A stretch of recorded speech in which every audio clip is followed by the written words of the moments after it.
Okay, let's go. It's me again, and it's time for more Memory10. Although this time you're gonna kind of do it along with me, kind of. You'll see it. You'll see it get done in not real time. Okay, so first things first. From the last video, if you didn't watch it, it's a catch-up in regards to where Memory10 is before I actually started recording content. We had a bug on the last version. When you clear a board, for some reason, the cards become invisible. Well, I've already fixed that. And I'll show you real quick. When it decides to play, for some reason in the background, not responding, that's a good sign. You know why? Because I'm in the wrong tab. So, if you saw in the last video, which if you haven't watched it, go take a look at it, it's a catch-up in regards to where Memory10 is before it started recording videos. Once you cleared a board, the cards would disappear. They were invisible. You could continue playing, kind of, but for some reason the cards disappear. Well, I'll fix that. If we just do, a couple here, boards change. The back of the cards change. I've got a couple different designs here, see, and you might recognize where a couple of these backgrounds are from. I said it in the last video. I think it was this design was the only one you saw, but now it changes across a couple. And if you know what they are, if you can guess, put it down in the comments, and I'll let you know if you're correct. More to come. These are kind of just placeholders at the moment. I've kind of got the idea of having custom ones, themed ones, special occasion ones. So my idea is this becomes kind of like a live game eventually, where we'll have like Christmas themed, we'll have like Halloween themed, and like special events and all this sort of stuff, with the eventuality of players being able to like unlock special ones that they can choose, as well as just being certain themed, as well as like progression. So like every 5 levels you get like a new background, or it changes. There's a whole bunch of different ideas in regards to how it's going to look. First we got to make it work. So next, what you'll notice here is I now have a debug mode. You'll notice down in the bottom here, debug, and to clear a board I just have to match 2 instead of all of them. Work smarter, not harder, kids. That was I should have done a lot sooner, but I was finding when I was testing in effect that I wanted when I clear the board, and I have to actually clear the board on each version, and that was really time consuming, especially when like I didn't want to engage my brain and clear an entire board, but I'd spend 10 to 15 minutes like, oh yeah, going through trying to do that. It's like, why am I doing this? So now I've just got a little toggle in the code where I can turn it back and forth between debug mode, where it doesn't shuffle the cards, all the cards are in the same place, hence why I picked these 2, and boom, it clears the board. I get the points, I get the board clear, I get the points, resets everything. Good. All right, work smarter, not harder. You'll also notice these little power-up buttons here. Again, ugly. It's a work in progress. They don't work at the moment. That's for another video. So why are we here today? Well, we fixed that bug. We got a debug mode, which I thought was a bit of a success, even though any other experienced game developer, it's probably the first thing they do. Moving on. There was a comment on YouTube. On the latest YouTube video, there was a comment. This one down here from MF from Hell. Since the name of the game is Memory10, an alternate way of calculating points could be you get 10 points if you get a match on your first attempt, 9 on your second, and so on. Now, I actually really like this idea. I'm glad, I have some smart people in the comments here. Love it. So previously, every match you'd get 1 point. Every successful match, you get 1 point, and that was it. There was the idea of doubling the amount of points you get for matches, so you'd get 2. It's pretty basic, but the point of the game is to be a competitive, high-score game. That's what's meant to drive players to keep playing, or to do better and keep going. Now, getting 1 point per match and that kind of never changing means the game is more endurance based or patience based. You know, it's kind of who will last the longest is going to be the person that's highest on the leaderboard. Whereas if we adopt MF's ideas, where the amount of points you get is determined by how quickly you make matches, then it changes the game quite a bit, actually. And this is actually really smart.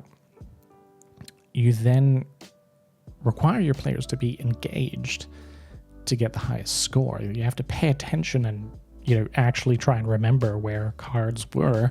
There might be a little bit of luck in there as well, but, you know, at the start of any sort of memory game, it's kind of that way anyway. But this way, players will actively, those that want to beat the leaderboard anyway, will actively try and make matches in as little moves as possible, rather than just clicking until they make a match. Does that make sense? And I think that's really smart, and that's kind of the aim of the game is, you know, to help people use their memory. You know, we want to engage the gray matter up there, and this is that reward system to try and make them do that. So, how do we do that? At the moment, all we do is we just award points. So I've made a variable. I made this a variable because I wanted to be able to easily change this to add another point. At the moment, it's just 1. And then I have a bonus point as part of the power-ups would award times 2. So we have a multiplier. Yeah, we just have here. Default point, which is 1, times points bonus, which is 2. At the moment, you double the amount of points you get. But instead, we want to change this to reflect how many moves you have left. So I have another variable called attempts, which starts at 10. You see up here, it starts at 10, and if you make a bad move, it subtracts 1 until you get to 0, in which you invoke the lose state, which is game over. Otherwise, if not, you know, it just keeps going. So we want to change this up. Under here, match card and score, which is if cards match, fade out and award score. We reset the amount of attempts, which is fine, but we kind of want to get rid of this, or we want to change up points, actually. Now, how best to do this? We want to get rid of default point. We want to get rid of default point, and ultimately, we want to award it with the amount of attempts, right? Before we actually reset our attempts. Is that how it works? So we start with 10 attempts left. You make a successful match. You get 10 points. Or if you make a few false moves, 9, 8, 7 attempts left. You make a match. Attempts. Yeah. And of course, if you have a power-up that gives you a points bonus, then that's fine too. Oh man, some scores are going to go up more rapidly. If you're getting 10, 9, 8, you know, points per match, if you're really engaged and you're making matches really quickly, and you have a multiplier, those points are going to go up rapidly.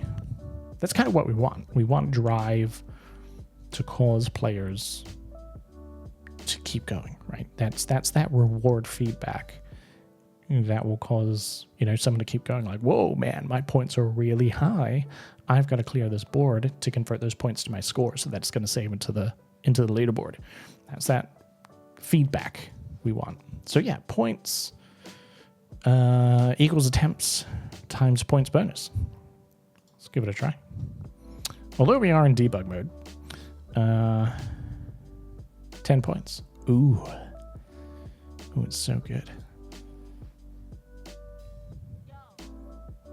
Yeah. Okay. If we make a bad match, right?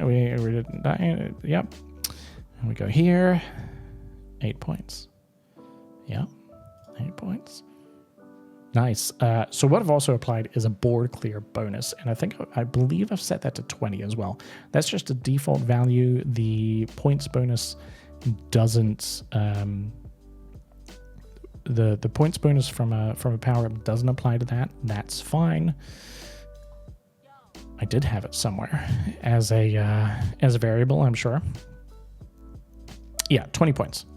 So on next level, so you've cleared a board and it's cycling over to the new level.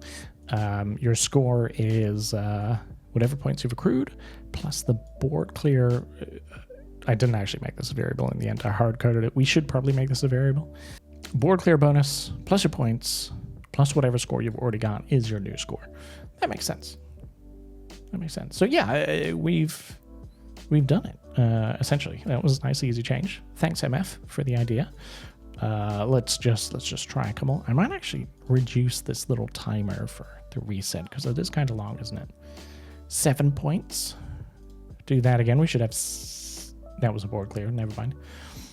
Might need to test this in a full iteration. But yeah, that's it. It changed it. So I should actually full screen it when we're testing it. It defaults to this size here, but yeah, you can raise it up to 1440p or essentially whatever resolution you've got. Again, UI is really ugly. Forget about it. Don't think about it right now. That's pretty much this video. I'm going to leave it at that. This just shows how quickly you can make a change, how quickly someone can give really good feedback on something that is way better than what you were originally thinking. I actually like the new mechanics. What I'm going to do, I'm going to extract this. I'm going to put this up on itch. You'll be able to play this immediately. A link will be down in the description. Download it, give it a play, see what you think. Throw your feedback my way, of course, in the comments or whichever. And look forward to the next one. See you later.